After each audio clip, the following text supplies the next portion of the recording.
എൻ്റെ എല്ലാ പ്രിയപ്പെട്ട കൂട്ടുകാർക്കും ഫുഡ് നോട്ട്സിൻ്റെ പുതിയൊരു എപ്പിസോഡിലേക്ക് സ്നേഹത്തോടുകൂടെ സ്വാഗതം. ഇന്ന് ഒരു ശാലീന സുന്ദരിയുമായിട്ടാണ് ഞാൻ വന്നിരിക്കുന്നത് കേട്ടോ. മുരിങ്ങയില ഇതൊരു ശാലീന സുന്ദര കറിയുമാണ്. എന്താണെന്ന് വെച്ച് കഴിഞ്ഞാൽ ഇതിനധികം നമ്മൾ കറി വയ്ക്കുമ്പം അധികം ചേരുവകളൊക്കെ ചേർത്ത് ഭംഗി പിടിപ്പിക്കേണ്ട ആവശ്യമില്ലാത്തൊരു കറിയാണിത്. അതുകൊണ്ട് തന്നെ അധികം മേക്കപ്പൊന്നും ഇല്ലാതെ മനോഹരമായിട്ട് നമുക്ക് നല്ല ടേസ്റ്റി ആയിട്ട് സ്വയംഭൻ സ്വാദുള്ളൊരു കറി വയ്ക്കാൻ പറ്റുന്ന സാധനമാണ് മുരിങ്ങയില. അപ്പോൾ അതുകൊണ്ടാണ് ഞാനിതിനെ ശാലീന സുന്ദര കറി എന്ന് പറഞ്ഞത്, അല്ലെങ്കിൽ ശാലീന സുന്ദരി എന്ന് മുരിങ്ങയില വിശേഷിപ്പിച്ചത്. നമ്മൾ മുരിങ്ങയില എടുക്കുമ്പം ഈ ഇലയുടെ അടിയിൽ വല്ല ചിലന്തിയോ അങ്ങനെയുള്ള സാധനങ്ങളൊക്കെ ഉണ്ടോ എന്ന് നോക്കണം. അങ്ങനെയൊക്കെയുള്ള ഇലകളാണ് തണ്ടുകളാണ് അതങ്ങ് ഒഴിവാക്കണം. അതിന് ശേഷം ഇങ്ങനെ നല്ലത് എടുത്തതിന് ശേഷം ഇങ്ങനെ കമ്പോട് കൂടെ തന്നെ കഴുകണം. കഴുകിയതിന് നന്നായിട്ടിത് കഴുകിയതിന് ശേഷം തുവർത്തണം. എന്നുവെച്ചാൽ ഇല ഒട്ടി പിടിച്ചിരിക്കാൻ പാടില്ല, അതാണ് ഉദ്ദേശിച്ചത്. അതാണ് ഒരു കാര്യം. പിന്നെ നമുക്ക് വേണ്ടത് കുറച്ച് ഉള്ളി നന്നായിട്ട് അരിഞ്ഞത് വേണം. പിന്നെ അരപ്പിനാണെങ്കിലും ഈ സാധനം മാത്രം മതി. നന്നായിട്ട് തേങ്ങ വേണം, കാരണം ഇത് ഭയങ്കരമായിട്ട് അയണുള്ള സംഭവമാണ് കേട്ടോ. അയണുള്ള ഒരു കാര്യമാണ് ഈ മുരിങ്ങയില എന്ന് പറയുന്നത്. അതുകൊണ്ട് തന്നെ അതിൻ്റെ കനമൊന്ന് കുറച്ച് കിട്ടാനായിട്ടാണ് നമ്മൾ തേങ്ങയും കൂടെ ചേർക്കുന്നത്. പിന്നെ വറ്റൽമുളകാണ് നല്ലത്. പിന്നെ 2-3 ചുവന്നുള്ളി, ഇത്രയും മാത്രം മതി. ഇതിൻ്റെ ഉപ്പും ചേർത്ത് അരയ്ക്കുക. നിങ്ങളിതുവരെ എൻ്റെ ചാനൽ സബ്സ്ക്രൈബ് ചെയ്തില്ലെങ്കിൽ ഇപ്പം തന്നെ ആ സബ്സ്ക്രൈബ് ബട്ടൺ ഒന്ന് പ്രസ് ചെയ്യാൻ മറക്കരുതേ. പിന്നെ എന്നിട്ട് ആ ബെൽ ഐക്കണും കൂടി പ്രസ് ചെയ്താൽ നിങ്ങൾക്ക് ഞാൻ ഇടുന്ന പുതിയ നോട്ടിഫിക്കേഷൻസ് എല്ലാം കിട്ടും. ഞാൻ ഈ ഇലയെല്ലാം ഉതിർത്ത് വെച്ചിട്ടുണ്ട്. ഇനി ഈ തേങ്ങയും അതുപോലെ ഉള്ളിയും മുളകും അല്പം ഉപ്പും ചേർത്ത്, ആവശ്യത്തിന് ഉപ്പും ചേർത്ത് നല്ല മഷി പോലെ അല്ലെങ്കിൽ നെയ്യ് പോലെ ഞാൻ അരച്ചുകൊണ്ട് വരാം. വളരെ മിനിമം മേക്കപ്പ് മാത്രം നമ്മൾ ചെയ്താൽ മതി. അതുകൊണ്ട് തന്നെ ഒരുപാട് അങ്ങനത്തെ മസാലകളൊന്നും ഇടാൻ പാടില്ല, അതിൻ്റെ ടേസ്റ്റ് അങ്ങ് മാറിപ്പോവും. ഉരുളി ചൂടാകുമ്പോൾ ഞാൻ എണ്ണ ഒഴിക്കാം.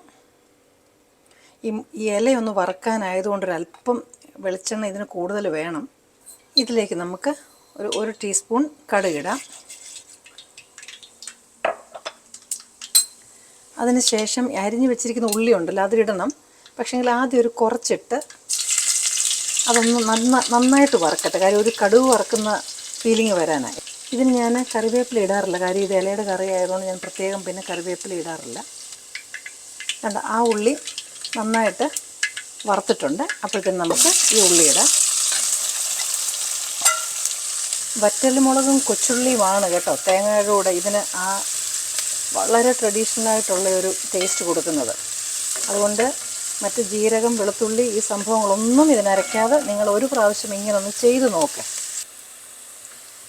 ഉള്ളി ഒരുപാട് മൂക്കണ്ട, ഒരുവിധം റോസ്റ്റായാൽ മതി. കാണാമല്ലോ ചെറിയ ലൈറ്റ് യെല്ലോ കളർ അവിടെ എവിടെയൊക്കെ വരാൻ തുടങ്ങുമ്പോൾ നമുക്ക് ഈ മുരിങ്ങയില ഇടാം.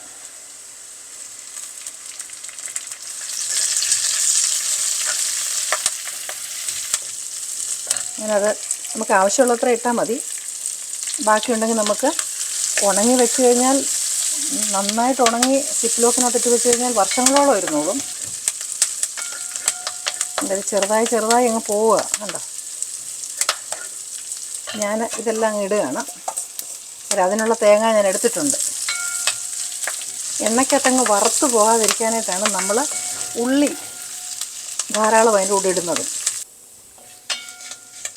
ഇങ്ങനെ പൊട്ടലും ചീറ്റലും ഒക്കെ കുറഞ്ഞ് വരുമ്പം നമുക്കറിയാം ഇത് ശരിയായി. തന്നെയല്ല, അതിൻ്റെ പച്ചക്കളർ കണ്ടോ ഇപ്പോഴും ഉണ്ട്. എണ്ണയ്ക്കകത്തിട്ട് നമ്മൾ ഡയറക്റ്റ് അങ്ങ് ഇടുവാണെങ്കിൽ അതങ്ങ് വറുത്ത് പോവും, അത് പിന്നെ കൊള്ളത്തില്ല, അതിൻ്റെ ഗുണമെല്ലാം അങ്ങ് പോയി. ഈ സമയത്ത് നമുക്കിനി ഇതിലേക്ക് നമ്മൾ അരച്ച് വെച്ചിരിക്കുന്ന അരപ്പ് ഒഴിക്കാം. നല്ല തിക്കായിട്ടുള്ള അരപ്പാണ്. ഞാൻ തീയും കുറയ്ക്കാം. അല്പം വെള്ളം ഒഴിച്ച്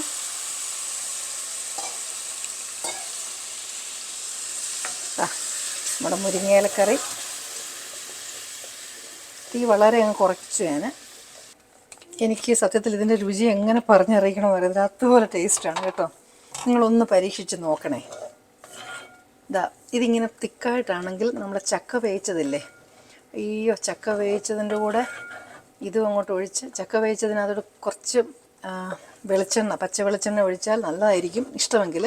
അത് കഴിഞ്ഞതിന് ശേഷം ഇദ്ദേഹത്തെ കൂടെ അങ്ങോട്ട് ഒഴിച്ച് കൂട്ടി കഴിഞ്ഞാൽ എന്തൊരു ടേസ്റ്റാണെന്നറിയുമോ? ചോറിനാണെങ്കിൽ നമുക്ക് കുറച്ചും കൂടെ ഒന്ന് ലൂസാക്കാം.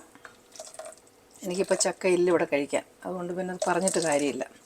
കണ്ടേ, ഇത് വളരെ സിമ്പിളായിട്ടുള്ള കറിയല്ലേ. അപ്പം നിങ്ങളിത് ഇത് ബാച്ചിലേഴ്സിനൊക്കെ ആണെങ്കിലും വളരെ എളുപ്പത്തിലാണ്. ഈവൻ ഗൾഫിൽ പോലും ഇഷ്ടം പോലെ മുരിങ്ങയില കിട്ടും. അപ്പോൾ ഈ കറി നിങ്ങളൊന്ന് ഉണ്ടാക്കി നോക്കണം. അടിപൊളി കറിയാണ്, ഒരു സംശയമില്ല കേട്ടോ. ഞാനൊന്നും പൊക്കി പറയുകയല്ല, നിങ്ങളൊന്ന് ചെയ്ത് നോക്കണം. ഈ പറഞ്ഞ മാതിരി മാത്രം, ഞാൻ പറഞ്ഞ സാധനങ്ങൾ മാത്രമേ നിങ്ങൾ ചേർക്കാവൂ. അതിനുശേഷം നിങ്ങളൊന്ന് ചെയ്ത് നോക്കിയിട്ട് നിങ്ങളുടെ അഭിപ്രായം ഒന്ന് അറിയിക്കണം. നിങ്ങളെല്ലാവരും ഇത് ട്രൈ ചെയ്ത് നോക്കണം. ഇനി നിങ്ങൾക്ക് ഇഷ്ടപ്പെടുന്ന മറ്റു നല്ലൊരു വിഭവമായിട്ട് വീണ്ടും ഞാനെത്തും. Till then, I am signing off and you stay safe.